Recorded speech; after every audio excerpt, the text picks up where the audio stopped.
Assalamualaikum warahmatullahi wabarakatuh. Tabi pun, perkenalkan nama saya Balia Barit Baswedan dengan NPM 21570211014 dari Fakultas MIPA Program Studi Biologi Universitas Lampung. Di sini saya akan menjelaskan sedikit materi PKKMB yang telah dilaksanakan kemarin. PKKMB hari pertama yang dilaksanakan pada tanggal 18 Agustus 2021. Untuk materi yang pertama mengenai pembinaan Gerakan Nasional Revolusi Mental di era Revolusi Industri 4.0 dan kenormalan baru. Saat ini kita berada pada revolusi atau perubahan industri 4.0 menuju society 5.0 yang dapat diartikan sebagai konsep masyarakat yang berpusat pada manusia atau human centered dan berbasis teknologi atau teknologi base. Dengan adanya revolusi industri 5.0 menuju society 5.0, pasti ada tantangan yang harus dihadapi. Lalu bagaimana kita mengatasinya? Dengan meningkatkan soft skill dan hard skill, memahami problem solving, melatih diri menjadi multitasking, dan merencanakan apa yang akan dilakukan ke depannya. Untuk materi yang kedua mengenai bela negara. Bela negara adalah tekad, sikap, dan perilaku serta tindakan warga negara dalam menjaga kedaulatan negara, keutuhan wilayah, dan keselamatan bangsa dan negara berdasarkan Pancasila dan Undang-Undang Dasar Negara Republik Indonesia tahun 1945. Implementasi atau 5 dasar bela negara yang harus kita lakukan adalah: yang pertama, cinta tanah air; yang kedua, memiliki kesadaran berbangsa dan bernegara; yang ketiga, yakin kepada Pancasila sebagai ideologi negara; yang keempat, rela berkorban untuk bangsa dan negara; yang kelima, memiliki kemampuan awal bela negara yang meliputi perilaku yang disiplin, ulet, kerja keras, pantang menyerah, serta kemampuan fisik jasmani. Kemudian materi yang ketiga mengenai bahaya intoleransi, radikalisme, dan terorisme. Dijelaskan mengapa kita perlu waspada akan hal tersebut, karena jika kita terpengaruh akan kelompok intoleransi, maka akan terjadi perpecahan dan kerusakan lingkungan. Upaya yang dilakukan agar terhindar dari intoleransi dan terorisme adalah harus memiliki sikap toleransi, mempunyai pikiran terbuka, dan mendalami ilmu agama.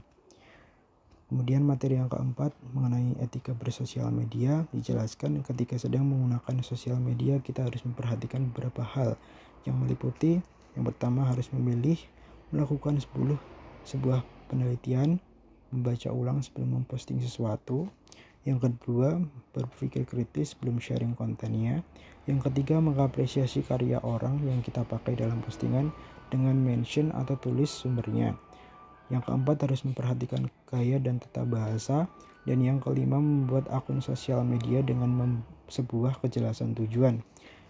Kemudian untuk PKKMB hari kedua yang dilaksanakan pada tanggal 19 Agustus 2021.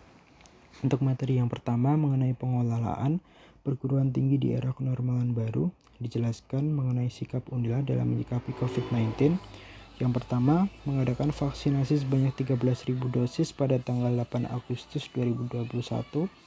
Kemudian mengeluarkan kebijakan untuk memindah Vaskes BPJS ke Poliklinik Unila. Kemudian perkuliahan dilakukan secara daring atau online melalui platform aplikasi Zoom atau Vclass dan lain-lain. Dan yang terakhir, dilakukan pembentukan Satgas COVID-19 di Universitas Lampung sendiri. Kemudian materi yang kedua mengenai sistem pendidikan tinggi kebijakan Merdeka Belajar.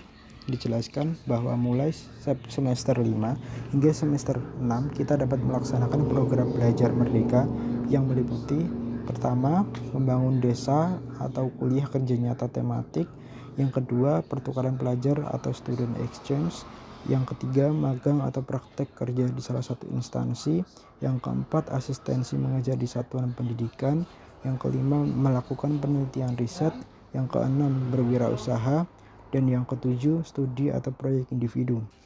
Untuk materi yang ketiga mengenai etika dan norma kehidupan mahasiswa di kampus. Etika berperan penting. Dengan memahami peran etika, mahasiswa dapat bertindak sewajarnya dalam melakukan aktivitasnya sebagai mahasiswa. Dan untuk norma kehidupan kampus adalah suatu ketentuan atau aturan yang harus ditaati oleh semua mahasiswa, dan apabila tidak ditaati maka akan mendapatkan sanksi. Kemudian PKKMB hari ketiga yang dilaksanakan pada tanggal 20 Agustus 2021. Untuk materi yang pertama mengenai perkenalan pimpinan. Diperkenalkan beberapa pimpinan mulai dari ketua, sekretaris, anggota senat, wakil dekan dari berbagai bidang, dan dijelaskan beberapa kompetensi umum yang harus dimiliki mahasiswa, yang meliputi mudah berkolaborasi, mudah bekerja secara tim, berpikir kritis, mengendalikan emosi, dan kepemimpinan. Dan yang kedua, sistem pendidikan di perguruan tinggi kaitannya dengan kampus Merdeka Belajar. Dijelaskan mengenai ketentuan dan syarat SKS atau sistem kredit semester. Yang kedua, dijelaskan mengenai waktu praktikum atau penelitian. Dan yang terakhir, dijelaskan mengenai nilai IP. Kemudian untuk materi yang ketiga, tata kelola sarana prasarana dan keuangan FMIPA Unila. Dijelaskan mengenai kewenangan wakil dekan bidang umum dan keuangan FMIPA. Dijelaskan juga mengenai administrasi keuangan yang meliputi UKT dan keringanannya, dan diperkenalkan beberapa fasilitas yang ada di Universitas Lampung. Dan materi yang terakhir, dijelaskan mengenai beberapa dosen atau pihak yang menangani suatu hal, diperkenalkan dengan tim minat bakat Unila, dan diperkenalkan juga dengan lembaga kemahasiswaan Unila. Dan PKKMB hari yang terakhir atau yang keempat yang dilaksanakan pada tanggal 21 Agustus 2021, diperkenalkan dosen pembimbing, dosen pengajar, ketua jurusan, ketua organisasi, alumni, dan dijelaskan mengenai SKS atau sistem kredit semester yang meliputi bobot SKS dan sistem kuliah. Mungkin sekian yang dapat saya sampaikan, kurang lebihnya mohon maaf. Wassalamualaikum warahmatullahi wabarakatuh.